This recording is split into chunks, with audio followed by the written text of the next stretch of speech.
So here we go. Today we have American drama. The American drama has a rich and varied history shaped by various period movements and genres. And now let's go into each aspect.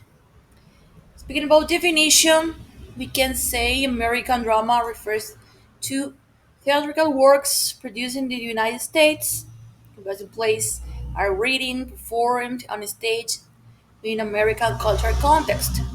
It often reflects the social, political, and cultural realities of American societies. Now we have some key periods and movements in history. We have the colonial revolutionary era from century 17th to 18th century. Here we can see the drama during this period primarily consisted of religious and moralistic plays. That could be an example of The Prince of Persia by Thomas Godfrey and The Contract by Royal Tyler. Then in the 19th century, we have the realism. This emerged as a dominant literary and theatrical movement. Plays aim to depict ordinary life with accuracy, authenticity. We can include um, notable playwrights from August Wilson, Tennessee Williams. This is the most famous, and Arthur Miller. Next, we have the Harlem Renaissance from the 20s to the 30s. This cultural movement led to the emergence of African American voices in Indian theater. Significant playwrights include Lorraine Hansberry, A Rise in the Sun, and Langston Hughes Mulatto. The experimental theater is from the mid 20th century. Experimental movement like the theater of the absurd and the beat generation challenge traditional theatrical conventions. So some playwrights like Samuel Beckett, Winifred Goddard, and Edward Albee, who's afraid of Virginia Woolf, were influential. The last one from this list, we have the contemporary American drama, late 20th century to this present. This period witnesses a diverse range of styles and themes, including postmodernism, multiculturalism, and identity politics. Playwrights such as Tony Kushner, Angels in America, and David Mamet, with Glenn Close, have made significant contributions. So we had some background of the drama.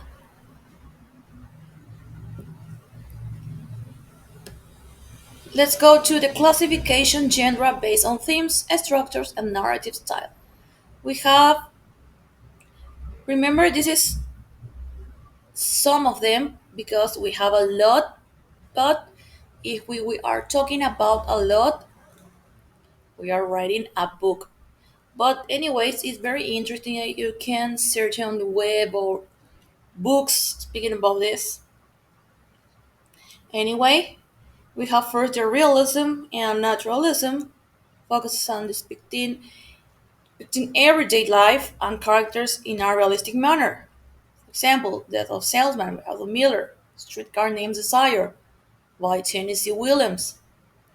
Then we have the tragedy, centers on the downfall of the protagonist due to a fatal flaw or external circumstances. For example, we have Oedipus Rex by Sophocles. This is a Greek tragedy, but it's very used in the American context. Now we have Lonely Journey into Night by Eugene O'Neill. Remember, Greeks were famous because they very special context and they put into a tragedy.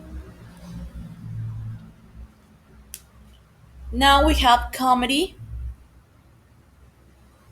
Designed to entertain and provoke laughter, often through humor and satire. Example, The Importance of Being Earnest by Oscar Wilde The Odd Couple by Neil Simon.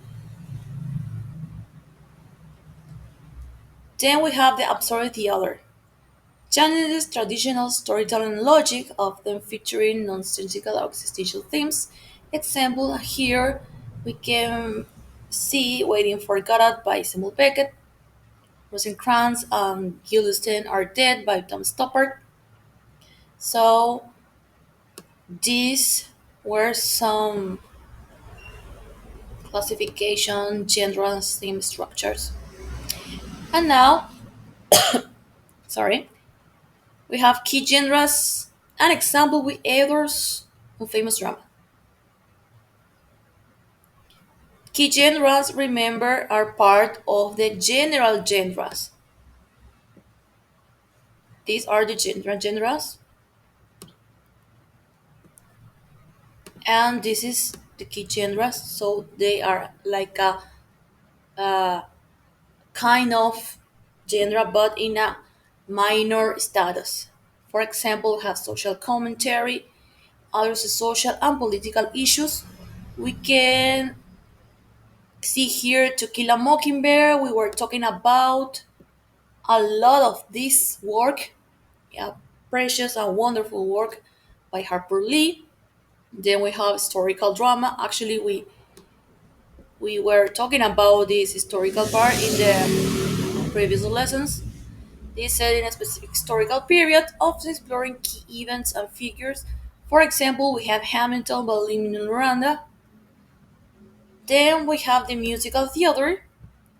This incorporates song, of course, dance, and dialogue to tell the stories. For example, we have West Side Story by Leonard Bernstein and Stephen Sondheim.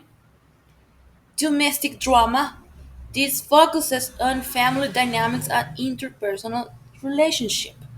For example, All My Son by Arthur Miller. And the last one over here, we have fantasy science fiction theater. Could be both fantasy or science fiction. This explores speculative or futuristic themes. For example, The Glass Menagerie by Tennessee Williams. So remember, this is an overview and provides a glimpse into the diverse landscape of American drama. You can say, of course, showcasing its evolution, themes, and notable works across different periods and genres.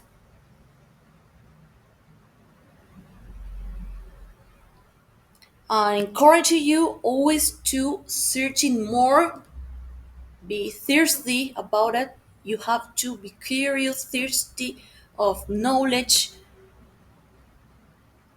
not only what you are learning here with me or the university, you can open your mind that way.